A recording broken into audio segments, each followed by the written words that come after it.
Ça y est, c'est bon, il n'y a plus de fuite. Je vous explique.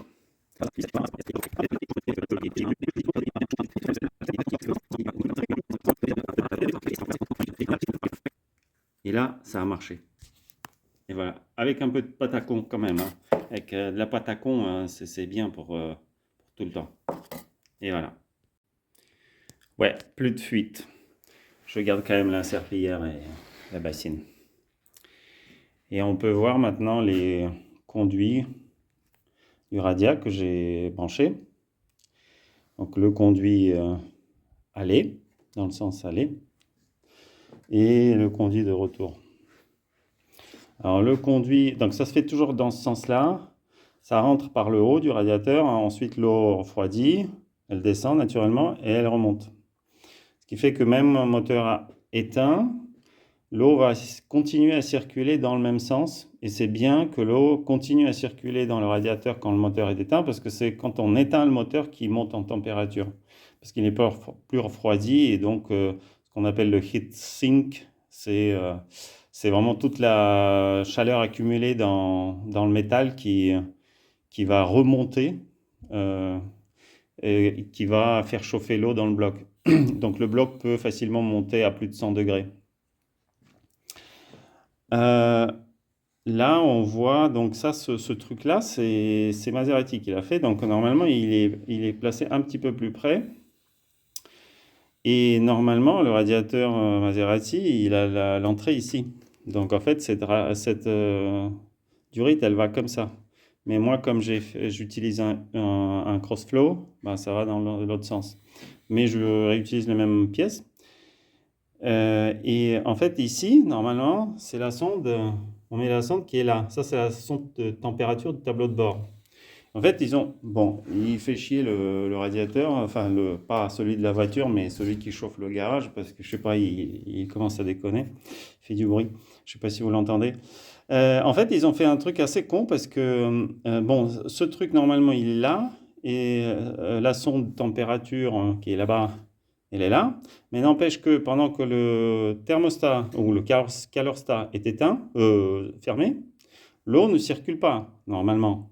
Donc en fait, l'eau chaude rentre un peu dans ce conduit, hein, ça se mélange.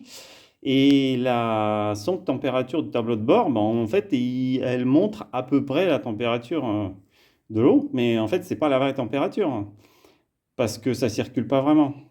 Alors que moi, ça montrera vraiment la vraie température. Ensuite, j'ai dû ajouter un thermocontact, parce que sur les radiateurs Maserati, c'est à l'ancienne, c'est vissé en bas du radia. Mais ça, c'est un radia plus récent. Et BM, ben, ils mettent pas. Enfin, bon, bref, c'est pas comme ça. Il y a pas de trou pour la sonde. Donc, je rajoute la sonde c'est un espèce de conduit spécial avec un trou percé. Voilà. Et donc, bon, bah, j'ai taraudé au bon diamètre. Je mets une sonde BM aussi, hein. Je n'ai aucun attachement personnel particulier à BM. C'est juste que souvent, quand je regarde les pièces, quand je compare les pièces Audi et BM, ben, en fait, je préfère les BM. Par exemple, les entrées-sorties des radias BM sont en 38, le même diamètre que chez Maz, alors que chez Audi, c'est du 32. 32, c'est assez fin. Bon, c'est vrai qu'ils sont. Le truc ils sont vraiment bons en refroidissement chez VAG. Donc je sais pas, ils arrivent à se débrouiller parce que même sur les moteurs de 400 500 chevaux, ils ont des conduits en 32 et ben je crois pas que ça surchauffe. Alors une fois que j'ai branché tout ça, ça s'est passé comme prévu, c'est-à-dire il y a eu des emmerdes. Les galères, il y en a eu plusieurs. La première galère était que bon, le moteur démarrait. Mais ensuite, il tournait comme une merde et j'avais des retours de flammes, mais en fait qui sortaient par le papillon, mais comme as, hein, de la flamme. Je me suis fait un peu brûler le bras et en fait j'ai constaté que j'avais merdé au niveau du setting du moteur. En fait ici, il y a deux choix et je sais pas ce qui m'a pris. j'ai mis 720 without sync. Ouais, la blague, c'est que comme c'est un moteur hot firing, c'est-à-dire les explosions ne sont pas régulières, ben, en fait, ça a l'air de faire complètement merder. Donc, ça a injecté de l'essence, mais ça devait pas s'allumer avec les bonnes bougies, donc ça a explosé dans le plénum d'admission. Bon, c'était la fête, quoi.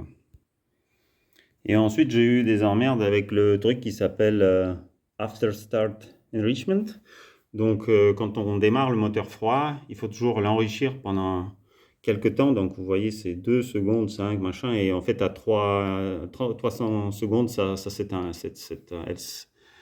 Quoi que vous mettiez ici, ça va plus affecter la richesse.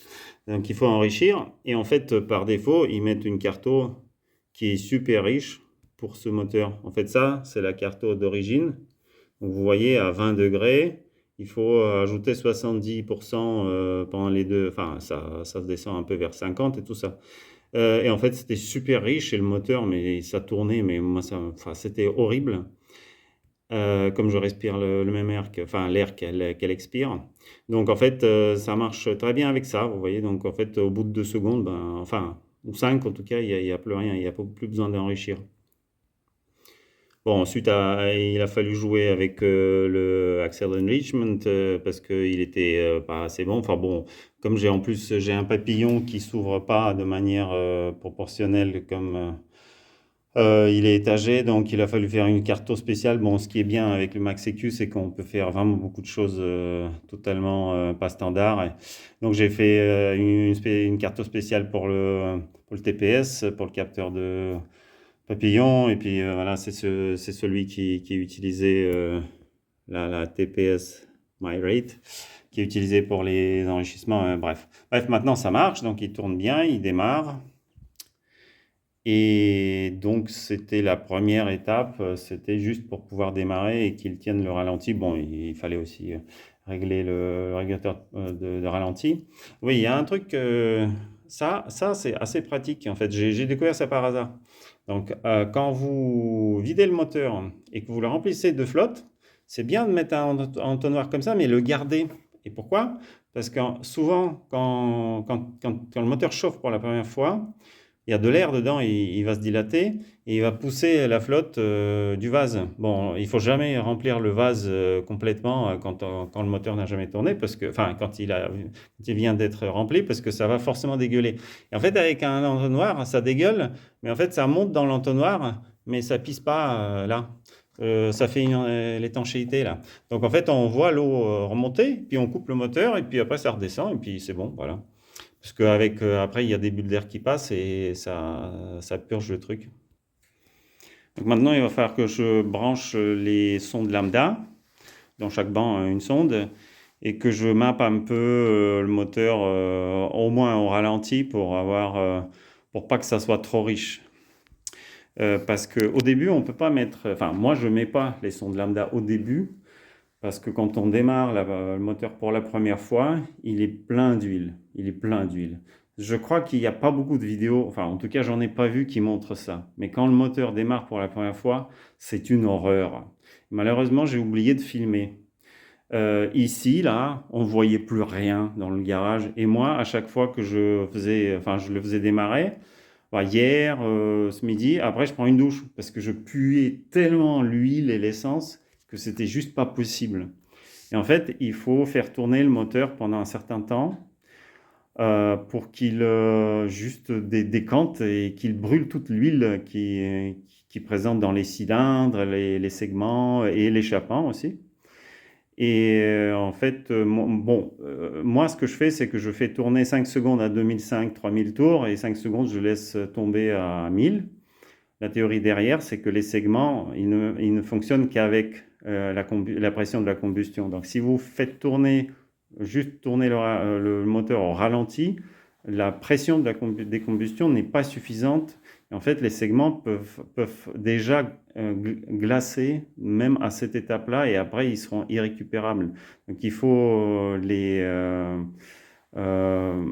torturer pendant quelques secondes et ensuite on les laisse refroidir pendant quelques secondes et on fait des cycles comme ça, 5 secondes en haut, 5 secondes en bas. Et bon, en gros, au bout de 15-20 minutes, le moteur se purge et après, après ça pue l'essence uniquement, mais ça ne fait plus de fumée et d'huile. Mais là, aujourd'hui, j'ai ouvert la porte du garage, j'avais l'impression qu'il y avait le feu dans le garage, quoi. C'était la fumée qui sortait et c'était juste le moteur déjà éteint. C'était vraiment tout rempli, je voyais plus rien. Alors pour ceux qui se demandent de ce que c'est ce truc, ça c'est une vanne qui s'ouvre quand l'eau de chauffage du moteur monte vers 65-70 degrés et qui autorise la purge du charbon du filtre, donc du canister qui est un filtre à charbon. Et le canister sert à filtrer l'air qui sort du bac à essence pour pas ventiler les vapeurs de l'essence à l'air libre. Donc ce charbon, il va se charger des vapeurs d'essence et donc il faut le purger régulièrement. Et une des durites va vers ici, en fait c'est celle-là, vers le plénum, donc c'est pour que le moteur puisse aspirer par ce tube. Et l'autre tuyau, il va sur le canister et en fait c'est un port spécial qui sert à ventiler, donc à purger pardon, le charbon du canister. Et évidemment, donc quand le moteur est en dépression, quand le plénum est en dépression, ça aspire. Mais quand il est en surpression, sous boost, en fait, il y a une check valve, une vanne qui interdit à l'air de rentrer dans le canister. Et alors, pourquoi on mettait ce truc? C'est parce que la température d'ouverture de ce truc, elle correspond à peu près au passage en boucle fermée du moteur. C'est-à-dire quand la sonde lambda commence à être utilisée. Et donc, ça permettait, en fait, quand le moteur aspire par ce truc, en fait, il aspire des vapeurs de l'essence. Donc le mélange devient plus riche. Mais grâce à la sonde lambda, en fait, il est capable de corriger la richesse et donc tourner correctement. Alors que si on faisait ça à froid, en fait, il tournerait encore plus riche que ce qu'il faut et c'est pas bien. On va aller voir ce qui se passe dans les cylindres. Là, le moteur, il a tourné 20 minutes, je pense, au ralenti. Le piston, il est jaune-orange comme ça, parce que c'est de la céramique sur le dessus. Là, il y a les deux encoches des soupapes d'admission, et tout ça, c'est de l'huile, en fait, qui possiblement va rester pour toujours, va cuire. Là, il y a en fait de l'huile encore liquide, bon, elle va partir. Et vous voyez que là, il y a des stries sur les parois du cylindre, ce qui prouve bien que les segments ne sont pas ronds.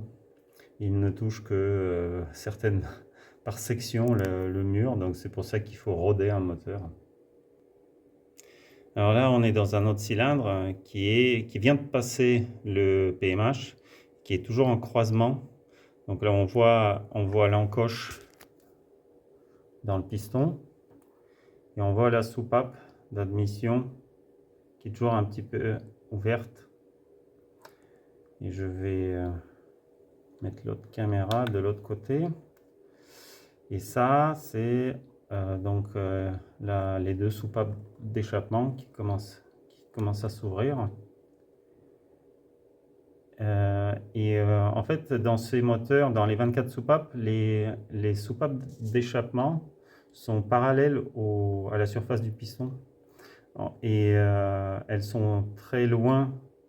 Donc en fait, cette distance-là, elle est supérieure à l'ouverture de la soupape. Donc on ne peut pas tordre les soupapes d'échappement dans ces moteurs, enfin je crois. Par contre, on peut, celles d'admission, on peut. Ouais. Là, j'arrive à mieux montrer la soupape avec le siège et tout ça.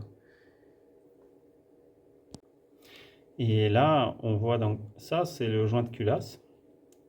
Et là, c'est la zone où en fait le piston remonte, mais le segment pare feu, il n'arrive pas au plan du joint de culasse. Donc en fait, il s'arrête à peu près, vous voyez, à je sais pas, 10 mm avant le joint Q. Il reste encore des fuites par-ci par-là. La vente, j'ai essayé de récupérer, de recycler un collier. Mais en fait, ceux qui conservent avec un tournevis, c'est de la merde. Bon, à chaque fois, je me fais avoir. Bon, donc, je vais mettre ceux que j'utilise d'habitude. Et ça ne coulera plus. Voilà l'état des bougies après 20 minutes de ralenti. Ça va, elles sont noires, mais rien d'excessif. Donc maintenant, ce qu'il faut faire, c'est que je vais installer les sondes lambda et je vais mapper les petites charges jusqu'à 3000 tours. Ça me donnera des indications sur comment il faudra mapper plus haut, parce que j'ai aucune idée, hein, puisque c'est un moteur qui n'existe pas, c'est un 2,5 litres 24 soupapes. Il faut que je finisse les conduits d'air, qui ramènent l'air, donc des échangeurs sur l'Y qui est là. Il faut installer le séparateur des vapeurs d'huile qui se mettra là. Donc ça pique les vapeurs là et là de chaque culasse, ça ramène là, ça sépare, l'huile retourne dans le carter et puis l'air est aspiré probablement de ce côté, donc par l'admission. Et le plus gros truc, c'est souder la ligne d'échappement complète parce que là, ça tourne avec une ligne que j'ai bricolée avec des restes de celle de mon ancienne 430. Elle n'est pas vraiment faite pour cette voiture, puis elle n'est pas complète. Donc ça sera le plus gros boulot. Voilà, merci d'avoir regardé cette vidéo et à la prochaine.